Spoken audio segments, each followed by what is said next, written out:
오늘도 주님의 말씀을 통해 하나님 나라를 누리는 복이 있기를 주님의 이름으로 축원합니다.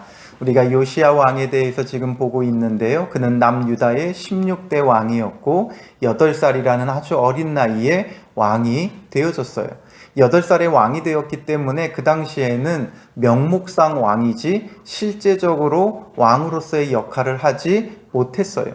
그러나 그 속에서 이 요시야 왕은 바른 믿음의 중심을 세우며 성장했고, 그래서 8세의 왕이 되어졌지만 8년 후에 앞선 본문의 3절에 보면 34장 3절에 그가 왕위에 있은 지 8년에 그의 조상 다윗의 하나님을 비로소 찾고, 그러니까 겉으로 하나님을 찾으며 그 신앙이 드러나기 시작했고, 또 제12년에 유다와 예루살렘을 비로소 정결하게 하매라고 되어 있죠. 그래서 그가 이렇게 점차 때와 시기에 맞춰 그 신앙이 드러나고 나라를 온전히 하나님의 나라로 세워가는 역할을 감당하게 되어지는 거예요. 그래서 처음에는 명목상 왕이었지만 나중에는 실제적인 왕이 돼요. 그래서 남유다뿐만 아니라 북이스라엘까지 우상을 타파하고 그 우상을 찍어버리고 완전히 부수고 멸하고 가루로 만들어 빻아서 가루로 만들어 뿌리면서 온 나라를 성결하게 하는 성군, 선한 왕이 되어져요. 그의 열심은 끝이 없어서 그렇게 우상을 제거한 다음에는 이제 예루살렘으로 돌아와서 성전을 수리합니다. 그렇게 하나님 앞에서 게으르지 않고 늘 부지런히 열심으로 온전한 하나님 나라를 세워가니까 성전을 수리하는 가운데 어떤 일이 벌어져요? 헌금한 돈을 발견하게 되어져요. 그래서 이 성전 수리하기 위해 그 헌금한 돈을 꺼낼 때에 그곳에서 또 무엇도 발견돼요? 율법책도 발견되어지죠. 그래서 물질적인 하나님의 축복도 있고 또 영적인 복도 그들에게 임하게 되어지는 거예요. 그래서 그 율법책을 낭독할 때 왕이 어떤 마음을 갖습니까? 앞선 본문의 마지막 9절을 보면 19절에 왕이 율법의 말씀을 듣자 곧 자기 옷을 찢더라 되어져 있죠. 그 율법을 들을 때 그 가슴이 냉랭한 게 아니라 그 마음이 애통하고 참회함으로 옷을 찢고 통회하고 자복하고 회개하는 모습을 갖는 거죠. 말씀 앞에 이런 자세를 갖는 게 굉장히 중요해요. 피리를 불어도 시장에서 피리를 불어도 춤추지 않는 그런 세대가 아니라 정말 주님의 말씀 앞에 반응이 있어야 돼요. 말씀이 선포되어질 때 심판과 저주 가운데 놓일 수밖에 없는 그 죄로 인해 그 마음이 두렵고 떨림이 있어야 되고 통회함이 있고 자복함이 있어야 돼요. 그래서 주님의 은혜를 구하고 주의 은혜를 간구해야 하는 것이죠. 그래서 이제 이 왕이 그 말씀을 듣고 보니까 자신의 죄도 그렇고 또 이 나라와 이 민족의 죄도 결국에는 멸망당할 수밖에 없다라는 사실을 발견하고 이렇게 참회하면서 어떻게 해요? 오늘 본문의 20절의 왕이 hil기야와 사반의 아들 아히감과 미가의 아들 압돈과 서기관 사반과 왕의 시종 아사야에게 명령하여 중요한 그 고관 대신들을 명하여서 21절에 너희는 가서 나와 및 이스라엘과 유다의 남은 자들을 위하여 이 발견한 책의 말씀에 대하여 여호와께 물으라 되어 있죠. 여호와께 물으라. 하나님의 말씀을 들었고 그 말씀 앞에 죄와 저주 가운데 놓일 수밖에 없는 내 모습을 발견했다면 이제 이걸 가지고 하나님 앞에 물어야 한다는 거죠. 말씀을 따라서는 죄와 저주 가운데 있을 수밖에 없고 죽음과 사망에 있을 수밖에 없는 내 영혼이기에 주님 어찌하면 좋습니까? 주여 나를 구원하여 주시옵소서. 이게 바로 기도예요. 무엇을 먹을지 마실지 입을지를 염려하고 구하는 건 이방인들이 하는 것이라 그랬죠. 하나님의 자녀들은 그 말씀 앞에 반응함이 있어야 되고 그 반응으로 정말 죽을 수밖에 없는 내 모습을 발견하며 주님 어찌해야 합니까? 주의 구원을 구해야 하는 거예요. 그래서 계속해서 보면 우리 조상들이 여호와의 말씀을 지키지 아니하고 이 책에 기록된 모든 것을 준행하지 아니하였으므로 여호와께서 우리에게 쏟으신 진노가 크도다라는 거죠.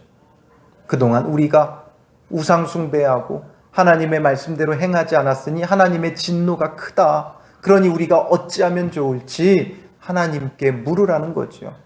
이제 이 진노 가운데 우리는 멸망당할 수밖에 없는가? 어떤 구원의 길은 없는가? 하나님 앞에 간구하고 있는 거예요. 그래서 이들이 누구를 찾아갑니까? 22절에 보면 hil기야와 왕이 보낸 사람들이 여선지자 훌다에게로 나아가니, 여선지자 훌다를 찾아가요. 그 시대에 많은 선지자들이 있었는데 그 가운데서도 특별히 이 여선지자 훌다를 찾아가는 이유가 뭐겠어요? 그 많은 선지자들 가운데 가장 하나님의 뜻을 바르게 알고 전달하는 자, 하나님의 말씀이 누구에게 임하는지를 보았을 때 바로 이 여선지자 훌다였다는 것을 발견했던 거예요. 그래서 여선지자 훌다를 찾아간 거죠. 한번 생각해 보세요. 이 시대는, 그 시대는 남성 중심의 사회였어요.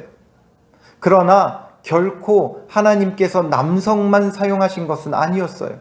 때를 따라 여선지자들, 또 사사시대에는 여사사 드보라와 같은 자까지도 하나님께서 쓰셨고, 나중에 예수님의 족보에 보면 그 시대의 족보는 남성만 기록되어졌고 여성들에게는 기업이 분배되지 않았어요. 그럼에도 불구하고 예수님의 족보에는 여성들이 당당하게 들어가 있죠. 그리고 또 더 신기한 건 여성들이 예수님의 족보에 들어가 있다는 것도 신기한데 그 여자들이 이방인이고 또 불의한 모습들이 많은 여인들이었죠. 그걸 보면 우리가 무엇을 알 수 있냐 하면 하나님 안에서는 우리가 차별이 없다는 거예요. 남자든 여자든 또 이방인이든 유대인이든 차별이 없어요. 아브라함의 후손이든 이방인이든 상관없어요. 부족하고 연약하든 상관없어요. 중요한 건 뭐예요? 믿음의 사람을 찾는다는 거예요. 그러나 대체적으로 믿음을 갖기 좋은 환경에 있는 사람들이 대체로 그 시대의 주류에 속해 있기 때문에 주류들이 많이 쓰임받았을 뿐이지 결코 비주류라고 하여 쓰임받지 못하는 것은 아니라는 거죠. 그래서 여성들도 사용하셨고 왼손잡이 사사도 있었고 뭔가 부족하고 연약한 자들도 많이 있었어요. 그러나 그런 어려운 환경 속에서 정말 믿음의 꽃을 피우는 사람이라면 여성 가운데도 사용하시고 이방인 가운데도 사용하시는 거예요. 하나님의 구원은 차별이 없고 하나님이 쓰시는 사람도 차별이 없어요. 그래서 지금 이 여선지자 훌다가 그 당시 가장 강력한 영적인 그런 믿음의 사람이었기에 하나님의 말씀이 그 여인에게 늘 임하였고 그래서 이들도 그를 찾아가는 거죠. 그래서 우리도 주님 앞에서 우리의 환경과 처지를 탓할 것이 아니라 어디서든지 나의 믿음의 꽃을 피우면 돼요. 하나님 앞에 바르게 서면 누구든지 쓰임 받는다는 거예요. 그러나 우리는 쉽게 환경 탓을 하죠.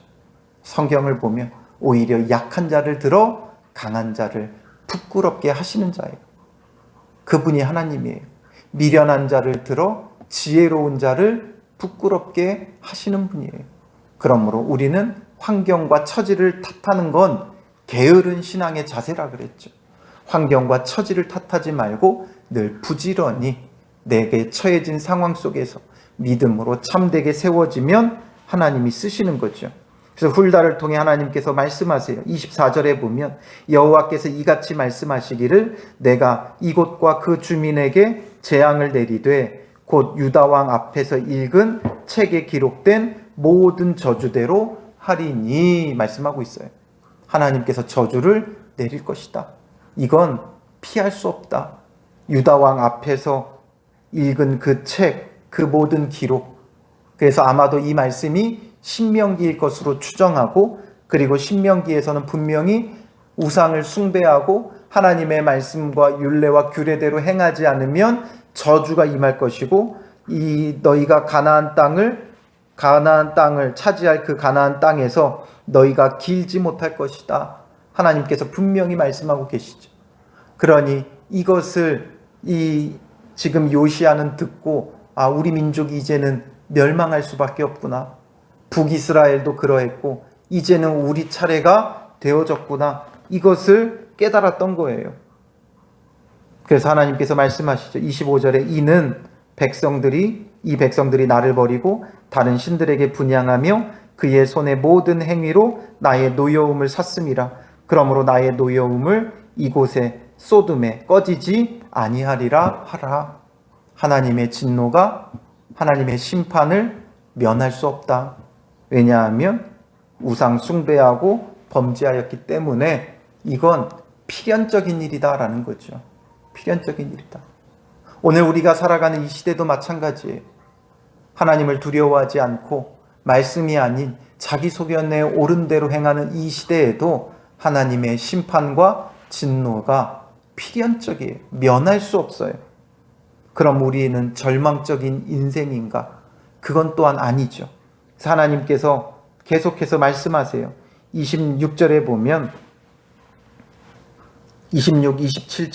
27절에 내가 이곳과 그 주민을 가리켜 말한 것을 내가 듣고 마음이 연약하여 하나님 앞 곧 내 앞에서 겸손하여 옷을 찢고 통곡하였으므로 나도 내 말을 들었노라.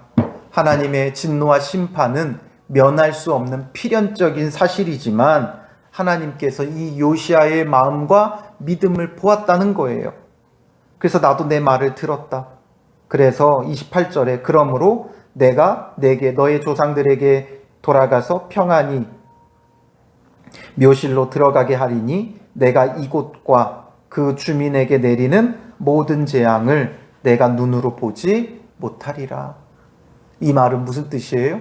요시야가 사는 날 동안에는 하나님의 진노를 쏟아내지 않겠다라는 거죠. 내가 보지 않게 하겠다는 건 요시야 시대는 넘어가게 하시겠다.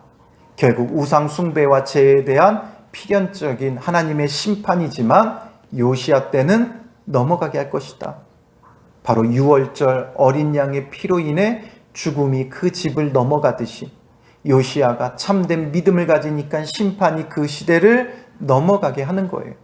오늘 우리도 하나님의 진노와 심판은 필연적이지만 우리가 유월절 어린 양이 되어주신 예수 그리스도의 피를 믿고 의지하며 나아가면 하나님의 심판이 넘어가게 되는 거예요. 어떤 사람이 정말 예수 그리스도의 그 십자가의 보혈로 말미암아 죽음을 넘어가는가? 바로 요시야의 이 자세를 배워야 돼요. 마음이 27절에 연약하여 하나님 앞 곧 내 앞에서 겸손하여 옷을 찢고 통곡하였으므로 세 가지죠. 마음이 연약해졌다. 말씀 앞에 그 마음이 연약해졌다라는 거예요. 하나님의 말씀 앞에 우리의 마음이 연약해져야 돼요. 어떤 사람들은 마음이 강해져서 항변해요. 그래서 하나님 앞에 우리가 언제 그렇게 하지 않았습니까? 예수님께서 비유로 말씀하셨죠. 양과 염소로 나눈다라는 거예요. 그리고 양들에게는 뭐라고 말씀하세요? 내가 헐벗고 굶주렸을 때 나를 먹이고 입혔다. 그러니 너희는 나와 함께 천국잔치에 참여해라 라는 거죠. 그때 그들의 말이 뭐예요? 마음이 연약하고 겸손해지죠. 우리가 언제 그렇게 했습니까? 그때 왕이 뭐라 그래요? 헐벗고 굶주린 자에게 하는 것이 곧 내게 한 것이다. 말씀 앞에 연약해지는 자. 주님, 나는 아닙니다. 부족합니다. 연약합니다. 이걸 깨닫는 거죠. 마음이 강해진 자는 항변해요. 그래서 너희는 내가 헐벗고 굶주렸을 때 나를 먹이고 입히지 않았다. 그럴 때 어떻게 해요? 항변하죠. 우리가 언제 먹이지 않았고 입히지 않았습니까? 말하죠. 그러나 그 주인이 뭐라 그래요? 헐벗고 굶주린 자에게 하지 않는 것이 곧 내게 하지 않은 것이다. 그러니 마음이 강팍한 사람들은 늘 항변해요. 말씀 앞에 항변해요. 어떻게 나한테 그런 이야기를 할 수 있느냐? 내가 언제 그렇게 했느냐? 내가 왜 저주를 받느냐? 나는 복을 받아야 된다. 이렇게 생각을 하죠. 그러나 이렇게 마음이 연약해지는 자는 겸손해져요. 겸손하여 라고 되어 있죠. 내 앞에서 겸손하여. 하나님 말씀 앞에 겸손하죠. 구원받을 수 없기에 겸손해져요. 겸손해진 자는 어떻게 돼요? 옷을 찢고 통곡하죠. 주여, 나는 죽을 수밖에 없습니다. 주님, 나는 죄인입니다. 나를 불쌍히 여겨주시옵소서. 그러니 하나님께서 그런 자를 위해 예수 그리스도를 예비하신 것이고, 이런 마음으로 예수 그리스도를 믿고 따르는 자에게 하나님의 심판이 넘어가고 구원이 그에게 임하는 은혜를 주시는 거죠. 오늘 우리가 이 말씀을 보면서 과연 말씀 앞에 나는 어떤 자세가 되어 있는가? 여전히 냉랭한 가슴 속에 말씀을 거부하고 있는가? 아니면 그 말씀 앞에 반응할 수 있고, 그래서 마음이 연약해지고 겸손해지고 옷을 찢고 통곡하며 통에 자복할 수 있는 자인가? 말씀 앞에 이런 심령이 되어 통에 자복하며 참된 예수 그리스도의 구원을 누림으로 그 믿음을 통해 하나님의 심판이 넘어가는 자, 그리고 그 믿음으로 꽃을 피우기에 하나님의 말씀이 임하고 하나님께서 들어 사용하시는 믿음의 사람들이 되시기를 주님의 이름으로 축원합니다. 기도하겠습니다. 살아계신 아버지 하나님, 우리는 너무나도 연약하여 자신이 연약한지도 모르고 자기 자신을 드러내기를 좋아하고 강팍하고 말씀 앞에 항변하는 자는 아니었는지 돌아보게 됩니다. 냉랭해진 가슴으로 아버지 하나님, 말씀이 들리지 않는 그런 어리석음과 우매함을 불쌍히 여겨주시고 주 앞에 연약한 심령, 겸손한 마음으로 나아갈 수 있도록 인도하사 무엇을 말씀하시든지 그 말씀이 우리의 귀에 들리며 말씀에 새겨지며 우리의 삶에 적용이 되어져 연약해지고 겸손해지는 심령이 가난한 자들이 되게 하시고, 이 심령의 가난함을 가지고 통회하고 자복할 때 주의 구원이 그에게 임하게 하여 주셔서 유월절 어린 양이 되신 예수 그리스도의 보혈로 말미암아 주의 모든 심판과 진노가 넘어가게 하시고 참된 구원을 바라보게 하옵소서. 반드시 심판받을 수밖에 없는 이 시대이나 하나님 안에서 구원을 누림으로 심판과 멸망의 날 천국을 누리는 복된 믿음의 사람이 될 수 있도록 인도하옵소서. 오늘 하루도 연약한 심령, 겸손한 마음으로 주의 말씀에 귀 기울이며 말씀 붙잡고 살아가는 복된 믿음의 사람들 되게 하여 주실 줄 믿사오며 예수님의 이름으로 기도합니다. 아멘.